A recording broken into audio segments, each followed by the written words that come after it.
Көп нәрсеге қызыға бермейтін оқушыларға тапсырманы түрлендіріп берудің тағы бір жолы Wordwall сайты. Әуелі Googleға Wordwall деп жазамыз да, осы сайтқа кіреміз. Сол кезде осындай терезе ашылады.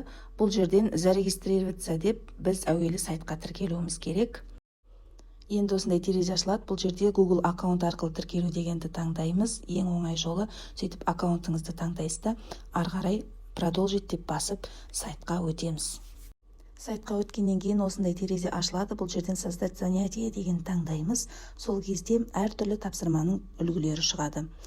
Мына жерде анаграмма, викторина, жартысын табу, тест түрінде әртүрлі тақырыптағы тапсырмалардың өзіңізге қалаған, ұнаған біреусін таңдайсыз.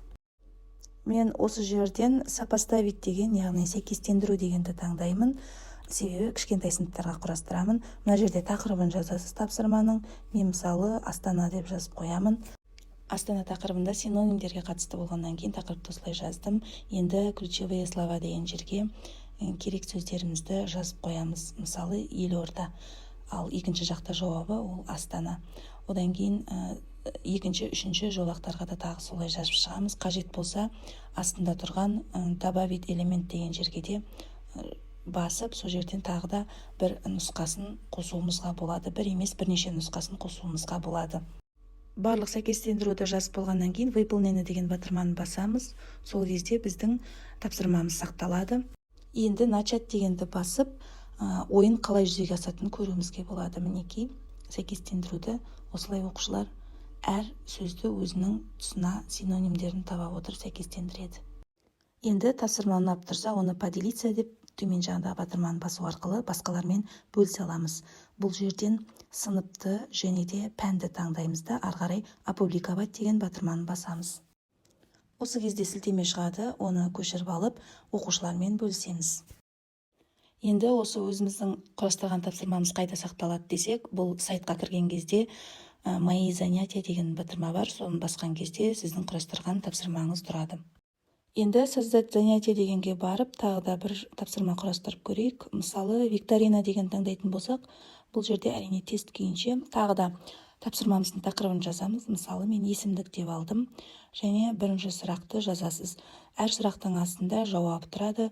Жауап кемінде 2 жауап болу керек, А және Б деп тұр. Сізге 4 жауапты болу керек болатын болса, добавить больше ответов деген астында тұрған жазуды бассаңыздар, тағы да 2 жауап қосылатын болады. Және жазған жауаптарыңыздың ішінде бір дұрыс жауабын белгілеп қоюды ұмытпауыңыз керек. Келесі сұрақты қосу үшін добавить вопрос дегенді басамыз да, тағы да сұрағымызды және де жауаптарымызды енгіземіз. Барлық сұрақ жауаптарымызды орындап болғаннан кейін выполнены батырмасын басып сақтаймыз. Құрастырған тапсырмамызды одан кейін начать деген батырманы басып көруімізге болады. Әр тапсырманы құрағаннан кейін әрине оны сыныбын және пәнін белгілеп, сілтемесін алып, оқушылармен бөлісіп отырасыз. Қаперіңізде ұстайтын бір нәрсе бар, ол осы Wordwall сайтында тегін түрде 3 қана тапсырма құрастыра аласыз. Ал қалған тапсырмаларды әрине ақылы нұсқасы арқылы құрастыруыңызға болады.